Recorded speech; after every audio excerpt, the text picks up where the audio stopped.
"Hand off that envelope, now." His jaw was clenched, knuckles white on the rusted safe. "You think you're the first to try, you're not getting it. Step away or I'm calling the cops."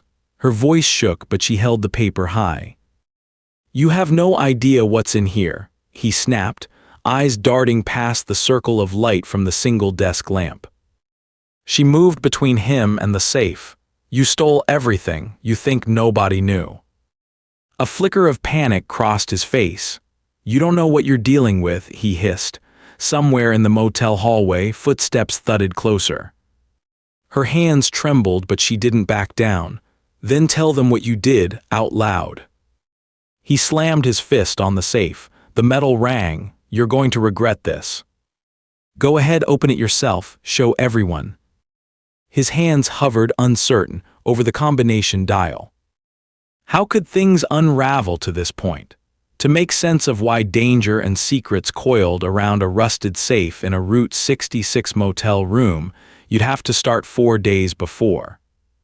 Claire swept the last box of flour-dusted baking pans into the backseat of her Subaru, slammed the door, and exhaled. Her hand smelled faintly of burnt sugar and loss. All she had left fit in 3 cardboard boxes balanced atop $1.73 in coins on her dashboard. The faded "Do Not Park" sign outside her closed bakery watched her like an old friend who turned away at the last, brutal minute. 60 grand in business loan debt and a town full of, "That was a nice try, Claire," stung more than the sourdough that wouldn't rise. 10 years she'd poured into butter and Flint, Sonoma's quirkiest bakery, and now, nothing but an eviction notice thumbtacked to her window. She detried freelancing for the paper, but the leads were dry as her overbaked biscotti. Her phone buzzed in her sweatshirt. "Claire Dorsey, this is Roger," the family lawyer. His voice was always too soft. "There's a matter of your grandfather's estate. Could you come to the old Kingman Motel, ASAP if you can? Kingman, Arizona, Route 66, a world of peeling neon and sepia ghosts. The last place she'd seen Granddad alive. That peculiar motel on the outskirts, the Desert Pine, with its sun-bleached sign and odd, dusty silence between railroad tracks and overgrown orchards.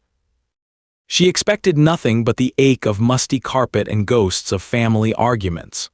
Granddad had invented gadgets for them, the government. People whispered things that made or broke fortunes for military contractors. But his last years had been bitter alone, his patent snatched by a so-called friend turned defense king. Claire cranked the ignition. She was down to her last 3 tanks of gas, so why not drive towards the dust and see if anything was left behind? Maybe there was a spare quilt, a half-used roll of duct tape. Certainly not anything worth fighting over.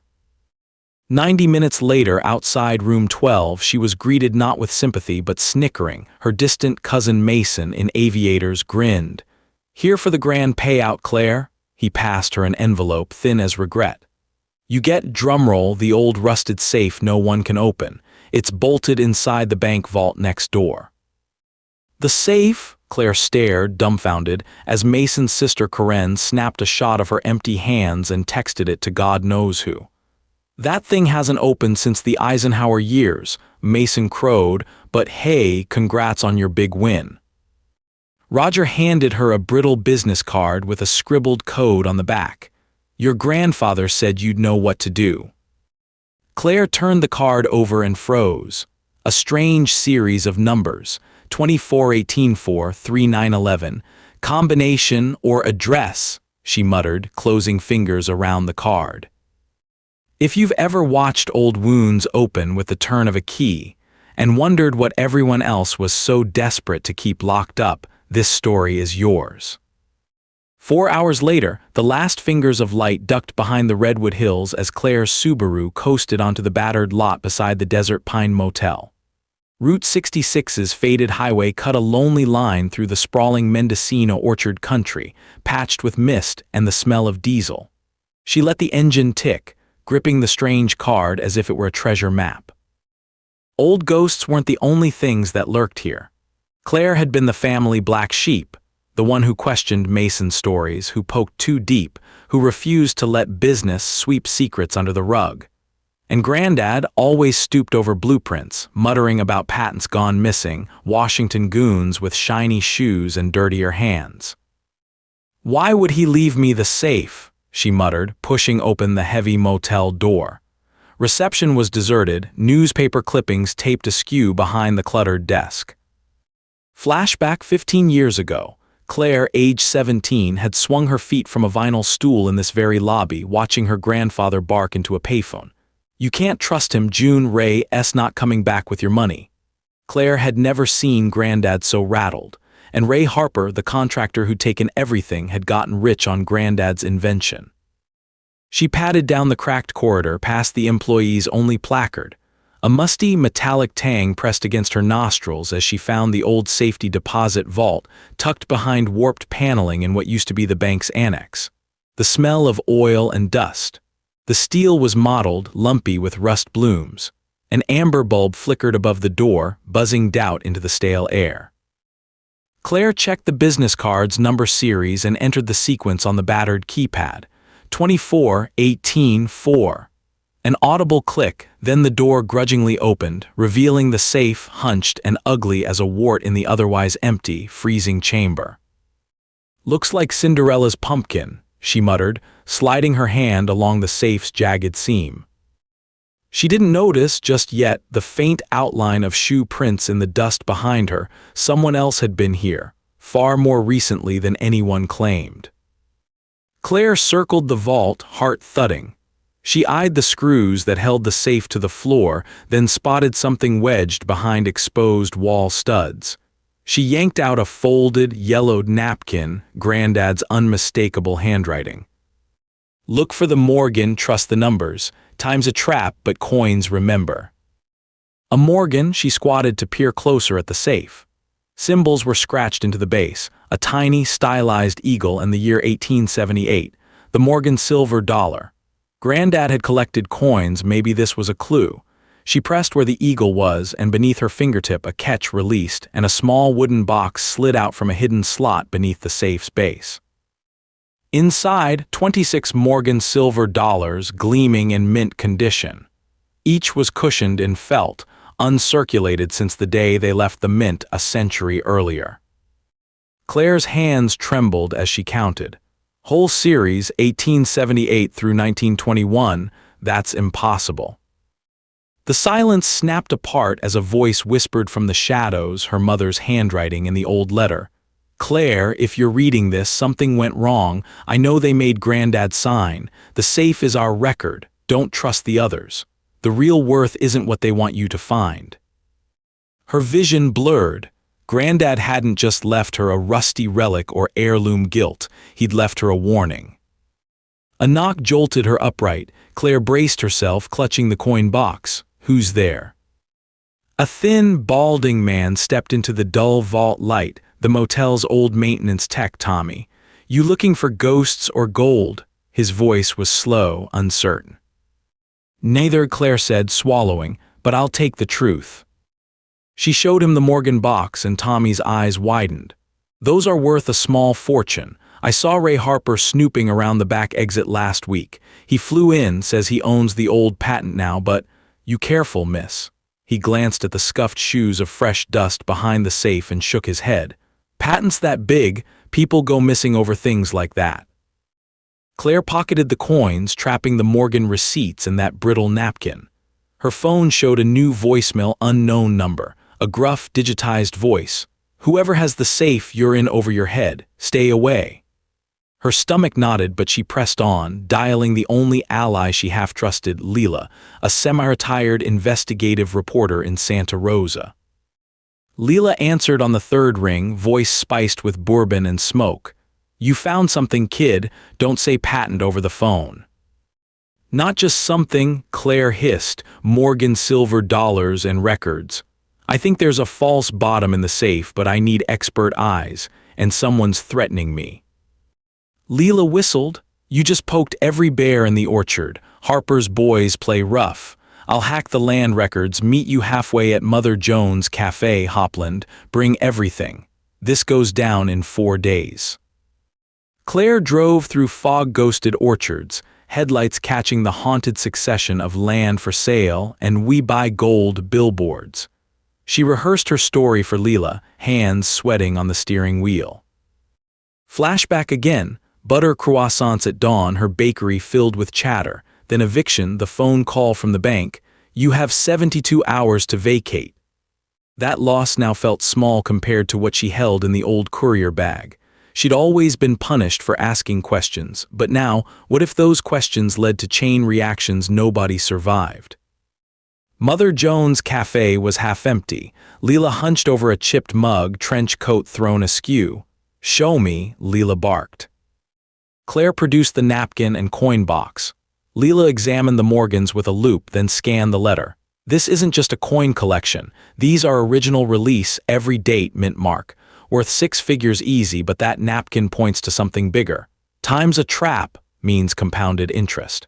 And this handwriting, your grandfather's sign-off on government bonds. Leela pulled up Merrill, a retired bond attorney, on speaker.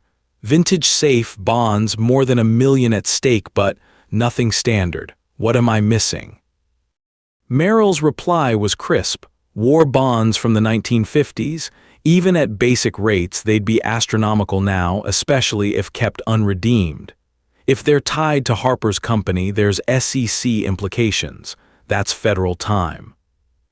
Leela's eyes glinted beneath hooded lashes. For days, she reminded Claire, Ray Harper's flying back from Zurich. You outpace him, you win, you flinch, you lose everything. Claire's hands tingled with adrenaline. Won't Mason and Karen try something? They already did. Leela shoved her phone so Claire could see a text chain, grainy snapshots from the motel vault and the safe sent by Mason. They're selling tips to whoever bids, but the government, they'll want repayment. Harper's leverage vanishes if these bonds tie back to his deals. That's your story. Claire swallowed. The bakery closing was dust compared to this. If Harper knows I have the bonds. Leela grinned wolfishly. He'll stop at nothing, so we outplay him legally. Find the safe's final mechanism. Get real proof connecting his patents, the bonds, and insider trades. Then we turn him in before he turns on you. Claire nodded once and prepared to run the gauntlet. She drove back toward Kingman, heart jackhammering. At her motel, security cameras had been ripped down, her door hung half open. Inside, the safe now rested on 2 bricks, unbolted as if yanked in desperation. Panic squirmed beneath her skin. Mason, red-faced, pounded on her neighbor's door. You in there, Claire? Why don't you hand those coins over and let real family handle things for once? She cracked the safe's door and locked it with a new padlock. Stay away, Mason. He lunged. Those coins belong to us. Ray promised he'd make us rich. Claire gritted her teeth. He made Granddad sign over his patent, remember? You stood by then, why trust you now? Mason blinked, desperate. We're broke. Harper tanked my company with a single call. I just want what's ours. And what did you promise Harper in return? She whispered. He bit his lip. Nothing you need to worry about, but he's coming soon. She kicked him out, shaking. She used her bakery skills, barricading the door with bread trays and packing tape, rigging the smoke alarm as a tripwire. When the motel clerk summoned her to the lobby, Claire braced herself, expecting Harper's lawyers. Instead, a locksmith in a worn wool vest and USMC cap waited. Miss Dorsey, I'm Charlie, got a call to open an old strongbox. He glanced at her, then the battered safe. That model, Chicago Enforcer, custom 1950s, hard to crack. Why's it so important? She hesitated. Family records, maybe redemption too. Charlie set out his tools and listened to the mechanism. Then his face took on a haunted cast. I seen this only once before. Safe like this ain't meant to protect but to bury. Don't open it unless you're sure. He looked over the hidden catch, adjusted his magnifier. Locked like someone hoped nobody'd ever look inside again. With trembling hands, Claire offered the napkin, the coin box, and the business card. Here's all I have. Charlie nodded. Well, here goes nothing. With a soft click, he spun the lock. The safe's door groaned open, revealing stacks of brittle blue bonds, yellowing envelopes, ledgers with tidy columns, and a torn folder embossed. National Security, Project Ash Tree. Charlie drew back in visible horror. "Lady, you best call someone who handles federal business, not me." Claire took out her phone and snapped a picture of the bonds, the ledger, the folder. "Who do I go to?" Charlie whispered, "SEC, U.S. Marshals, maybe your congressman. Whatever that folder means, it's power you can't keep to yourself." Claire thanked him, locked the safe, and called Merrill, looping in Leela. Over the next tense hours, they triangulated records. The bonds, Project Ash Tree, the timeline of Harper's patent theft, and a tangled line of insider trades made within days of every major defense contract. Deadline, 3 days left, Harper in the air from Zurich, Mason and Karen dodging her texts, the motel growing more shadowed. Claire drafted a protected whistleblower complaint and sent a tip, with copies of her proof, to the SEC. But she needed one more thing, live proof of Harper's involvement on U.S. soil. She moved the safe to her room, sat vigil by the coins, barely sleeping, inventing new tripwires from flour and glass. She watched as a black rental sedan pulled up at dawn. Ray Harper, silver at the temples but eyes still brutal, stepping out with his legal muscle. Within the hour, motel management summoned her. Harper swept in with Karen and Mason stumbling behind, flanked by 2 hard-jawed lawyers. "Hand it over, Claire," Harper demanded. "That property legally belongs to SafeDeck Corp under binding assignment from your grandfather." She countered, "Assignment from a dying man, pressured and threatened. I have physical proof he tried to contest." She slid the folder across the counter. Harper's lawyer unfolded it, pale-faced. "Ray, these are federal bonds, old ones matured and oh my God, Project Ash Tree." Harper tried to play it cool. "Baseless, she probably forged them, show us the safe." Mason, desperate, sidled up to Claire. "You'll split it if you win, right?" he whispered. "We're family." She glared at him. "Some family. You watched them rob Granddad's mind. I'm not signing anything with you waiting to sell me out." Leela appeared, snapping photos. "Smile for the local press, Mr. Harper. Care to comment on the insider trades before the 1982 contracts?" Harper's composure cracked. "You're making a mistake involving the press." Claire shook her head. "No, your mistake was underestimating me. The SEC got an anonymous tip. I have copies." A pounding on the office door announced 2 men in dark suits. "SEC investigations, open up."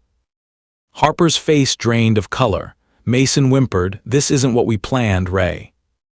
The investigators swept into the office, evidence bags ready.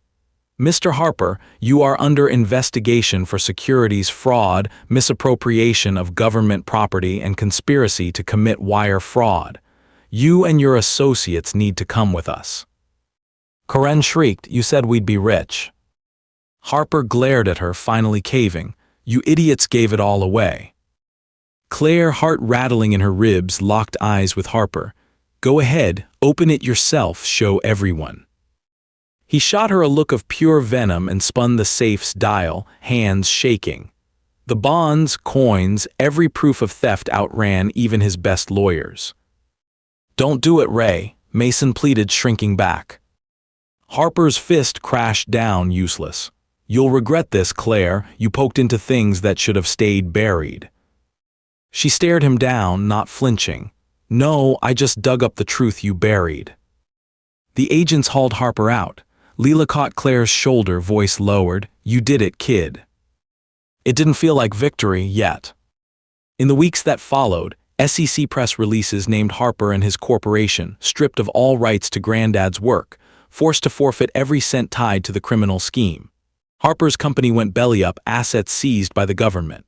Mason and Karen tried suing for family share, and lost when Claire's evidence exposed their collusion. In the battered vault, the bonds and Morgans were transferred to the Federal Historical Society. The safe itself became the centerpiece of a small museum display, about Cold War secrets outlasting their creators. Claire found herself standing outside a new storefront, not a bakery, but a foundation in her grandfather's name, built with government grants awarded for her whistleblowing. She staffed it with seniors twice abandoned by family, teaching them to bake, and letting their stories warm the cold edges of her losses. One day, a visitor from the city said, "You really cracked a safe that everyone gave up on." Claire smiled. It wasn't the safe that mattered. It was what people tried to hide and who they tried to silence. Every secret has a lock, but justice eventually finds its own combination. If you've ever felt that the real story was sealed away and waited for someone to dig deep enough to set things right, know this: sometimes, the ones left with nothing are the only ones willing to see everything through. And sometimes, the ghosts you inherit don't haunt you. They guide you home. The noise of the motel faded into the hush of late autumn. Claire sat by her window after the last of the news crews packed up, watching the sun fall behind the jagged skeletons of the orchard. It wasn't closure she felt exactly, but the first breaths of peace in years. She looked at her hands, knuckles crusted with flour and dust, fingertips tinged in silver where she'd run them over the Morgans, and wondered what came next. A tap on the glass startled her. Leela's face, creased with exhaustion and pride, peered in. Claire got up, let her in, and poured 2 mugs of coffee from the battered Mr. Coffee on the hot plate. "Didn't think you'd stick around after the circus." Claire offered a rueful smile, propping open the door with her hip. Leela shrugged off her trench coat and dropped into a chair. "Old habits," she said, waving away a crumb. "Plus, I need to know my star source is still breathing." Claire sipped and leaned into the silence. "I keep replaying it. Harper, everything he did to Granddad to us, thinking he'd get away with it." "He almost did," Leela said softly. "You kept digging, even when family turned."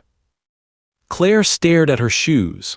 "Mason and Karen, I didn't want to destroy them too, but after what I saw, there was never another way." She scrubbed at her eyes.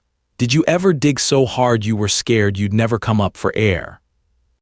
"My first big exposé," Leela tilted her mug and toast. "Every day, kid, you bake bread, you get burnt, you chase corruption, you get scorched. Some of us just refuse to stay out of the kitchen." For a moment, laughter replaced grief, and Claire felt the wall of old shame crumble a little. Leela set her cup down, her voice gentling. "The feds will guard those bonds like they're hot uranium, but the foundation, that's yours. Forget what the TV said, Claire. You're not just the woman with the safe. You're the one who dared pick the lock." Claire exhaled. "I want it to mean something. Granddad lost so much believing in honest work. If there's a legacy worth more than coins, it should help people who never get a fair shot." Leela's grin sharpened. "Already one step ahead. You'll have lines of grant applications thicker than that old vault door." A quiet enveloped them, the air warm with relief and something approaching hope. They watched the last streak of sunset draining away, gold tilting over the orchard, as headlights approached up the ragged driveway. Claire tensed, memories prickling, but it was Charlie, the locksmith, waving sheepishly from his ancient Ford pickup. She stepped onto the porch. "Evening, Charlie, didn't think you'd still be in town." He tipped his cap, looking awkward. "Heard you were sticking it to the suits, thought maybe you'd appreciate something." He handed her a small, weighty object. Claire recognized the battered safe's original dial, the one Charlie had swapped out for a new lock after the feds finished. Etched on its rim, she could see the smudged numbers, dinged and rough. "I thought you might want a keepsake," Charlie said. "Remind you not all doors need to stay locked forever." She accepted it with gratitude, turning it in her palm as Leela came out to join them. Charlie gazed at the now quiet line of news vans. Not every day a motel secretary watches history walk out his door. That old safe, for a while I was worried it'd de-swallow you too. Leela clapped a hand to his back. "You underestimate her, Charlie. She's got bakery grit." Charlie smiled, lines catching the last light. Sometimes it's the least likely folks who see what everyone else ignores. Glad I could help even just a little." He tipped his cap again and left Claire standing with dial in hand. She felt the cold, knurled metal and thought how, only days ago, it had sealed away decades of secrets. Now it was just a piece of steel, numinous but emptied of power. Her phone chimed. A message from Merrill, terse and kind. "You did well, settlement reached, your foundation is officially funded. Harper's team withdrew all objections." Claire texted back, "What about Mason and Karen?" "Settled quietly. They get nothing legal, just a letter of apology to you, required for the record," Merrill replied. Claire almost dropped the phone in surprise. Apologies in her family weighed more than coins. When Leela retreated for the night, Claire lingered on the porch where so much had begun. The night pressed cool on her face. She tried to sort the fragments of her old life from the one waiting ahead, bread crusts and receipts and scrawled napkin clues, all leading her back to the banks of Route 66. A voice called from the darkness, "Still the last one up, just like when you were 12. She spun. Her mother's cousin June, Granddad's only living sibling, nearly 80 now, bone-thin but quick-eyed, stepped into the yellow circle of light. "June," Claire gasped, rushing to meet her. June clasped her hands fiercely. "There's something you need to hear before I get too old to say it." She fished a crumpled note from her purse, paper worn thin from years of folding. Claire blinked. "What is it?" June pressed it into her palm. "Your grandfather asked me to keep this safe, just in case. I couldn't face what happened to him, to the family, but after all you did, I reckon truth finally belongs to you." Claire unfolded the paper with care. Inside was a sketch, Granddad's careful hand again, drawing in green ink, a crossed key and coin encircled by words. "For the one who trusts the numbers, the door will open again." Below, a short letter. "Claire, if you ever find this, remember, sometimes the numbers aren't just combinations, but the people you can count on. Choose wisely." Her throat thick, Claire looked up at June. "He always wanted me to look deeper." June's laugh was tired but proud. "He saw more in you than you ever saw in yourself. Don't waste it, honey. There are still hungry mouths that need bread and stories to keep them going." Claire hugged her, strong and long, and for the first time in years didn't flinch at the word family. Later, lying in the motel's thin bed, the safe's dial cooling beneath her pillow, Claire finally allowed herself to imagine what a future might look like without secrets pressed sharp beneath her ribcage. She pictured the foundation, not just a plaque on a storefront but a bustle of hands at work, dough rising in bowls, laughter echoing off sun-washed tile. She'd welcome drifters and orphan stories, teach old men with unsteady hands the feel of sugar and yeast. If ghosts came looking for her, they'd find the doors open. Months unspooled. The foundation, called Butter and Flint Community Kitchen, became a legend all its own. It anchored the corner of 5th and Vine, where the battered safe, empty now, its steel belly patched and painted with iridescent wildflowers, stood just inside the entrance. Children dared each other to touch the old dial and tell their wildest secrets to its hollow echo. Baking's a kind of magic, Claire taught her first cohort, a raucous mix of octogenarians and parolees, runaways and returned wanderers. You start with scraps, add heat, and something new rises. Sometimes Leela stopped by from the city, always bringing a box of burnt scones or a new batch of gossip, always insisting on her favorite counter seat. Charlie popped in with broken appliances for the residents to tinker over. The press tried for interviews, but Claire preferred headlines to be about loaves made, not scandals revealed. One afternoon, a young reporter from the Tribune lingered as the last class filed out. "Is it true you never kept a cent from the bonds, not even for yourself?" she asked, notebook poised. Claire nodded.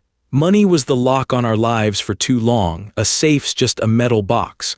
Kindness is the combination. Besides," she flashed a wry smile, "I've got all I need. My bakery's bigger now in a way Granddad would have respected." The reporter hesitated, and Mason Karen. Claire's eyes softened. They sent cards at Christmas. They are learning like the rest of us. When the article went to print, the headline wasn't about stolen patents or fraud, but local woman bakes justice into second chances. One winter morning, after a night blanketed by rare desert snow, Claire opened the foundation to find a crowd gathered by the safe. A little boy pressed his ear to the faded steel and turned the dial, lips moving. His mother watched, bemused. Claire knelt beside him, trying to open it. "SHH," he whispered. "I'm telling it a secret. My granddad says that if you do, what you need most finds you." Claire swallowed, blinking hard. "Your granddad's a wise man," she said, and tousled his hair. When she stood, June caught her arm. "He'd be proud, you know, all those years guarding a box when it turns out the heart's what matters." Claire squeezed her hand. "Thank you for trusting me when I was the last one left." They stood together in the shaft of winter sun, watching laughter ripple through a room once filled with fear. The safe, at last, was only a safe, a memory, not a prison. As the years wound forward and her hair grayed at the temples, Claire never stopped counting, not dollars or secrets, but the number of loaves baked, letters mailed to far-off kin, strangers saved from silence. She kept the safe's battered dial on her desk as a lesson. When the codes don't work, listen harder, search deeper. The real treasure is in what you have the courage to let out into the world, not what you keep locked away. And whenever anyone broken, lost, or just lonely knocked on the door with a story to tell or something heavy to unburden, she welcomed them in, hands flowered, eyes patient, saying, "You found the right place. Every secret deserves its sunrise." For those who chase truth through locks and lies, for every inheritance weighed down by regret, know this. Sometimes, when all you inherit is trouble, you are finally free to make something better. In the old desert kitchen at the edge of a highway others call lost, Claire Dorsey made hope rise again, one cracked key and open door at a time.